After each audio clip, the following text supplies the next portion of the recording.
مجھے تو یہ سمجھ میں نہیں آ رہا کہ اتنا بڑا کیس جس کی وجہ سے ہم پارلیمنٹیرین کی، جب میں ایز اے پارلیمنٹیرین پاکستان کی نمائندگی کرنے پوری دنیا میں جاتا ہوں تو اس پریا کماری کیس کی وجہ سے ہماری ناک کٹ جاتی ہے۔ ہمیں کہا جاتا ہے کہ آپ ایٹمک پاور ہو کر ایک بچی کو جو اغوا ہوئی ہے اس کو بازیاب نہیں کر سکتے، تو ہمارے لیے ایک شرم سے ڈوب مرنے کا مقام ہوتا ہے۔ دیکھیں جی، ہماری ایک پاورفل کمیٹی جو وفاق نے منورٹیز کے حوالے سے پارلیمنٹیرین پر مشتمل ایک کاکس بنایا ہوا ہے،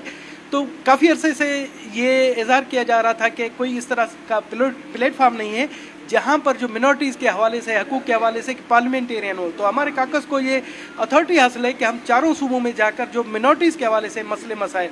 تو اس سلسلے میں ہم نے سوچا کہ بجائے ہم اسلام آباد میں رکھیں تو ہم سندھ جاتے ہیں، اور ہم نے 3-4 پوائنٹ تھے جس میں سے تھا کہ جی پولیس کانسٹیبلز کے حوالے سے منورٹیز کو نظر انداز کیا گیا تھا،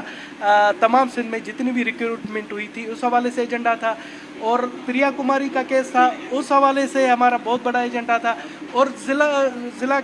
کشمور کنکوٹ میں بد امنی کے حوالے سے کہ وہاں پر جو منورٹیز کو ٹارچر کیا جاتا ہے یا رابری کی جاتی ہے یا ان کے ساتھ اغوا کے واقعات ہوتے ہیں۔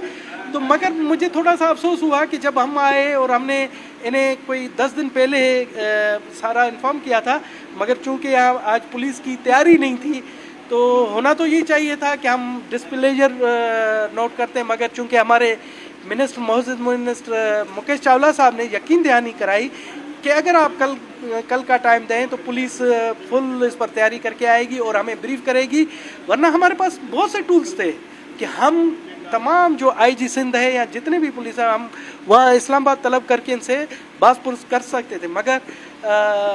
کیبنٹ کے ممبر کی وجہ سے ہم نے یہی مناسب سمجھا کہ کل کا ٹائم انہیں دے دیتے۔ مجھے تو یہ سمجھ میں نہیں آ رہا کہ اتنا بڑا کیس جس کی وجہ سے ہم پارلیمنٹیرین کی، جب میں ایز اے پارلیمنٹیرین پاکستان کی نمائندگی کرنے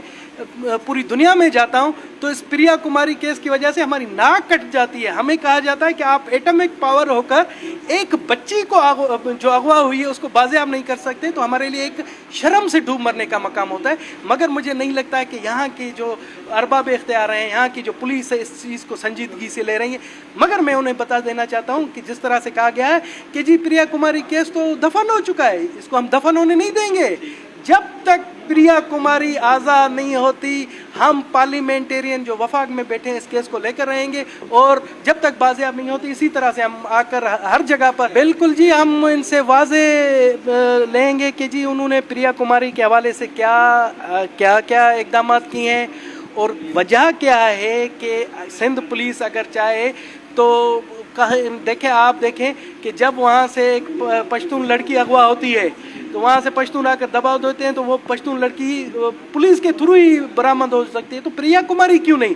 اس کا مقصد ہے کہ جو اقلیتی آبادی ہے وہ پرامن ہے، وہ ہتھیاروں پر یقین نہیں کرتی، وہ اسٹیٹ کو کہتی ہے کہ ہماری بچی بازیاب۔ اگر اس دفعہ بھی ہمیں صرف لولی پاپ دیا گیا کہ جی ہم کوشش کر رہے ہیں، تو ہم سوچیں گے کہ ہم وفاق کو لکھیں کہ جی اس پر ایک جوائنٹ انویسٹیگیشن بنائی جائے، اس میں ایف آئی اے کو شامل کیے جائے، اس میں جو ہماری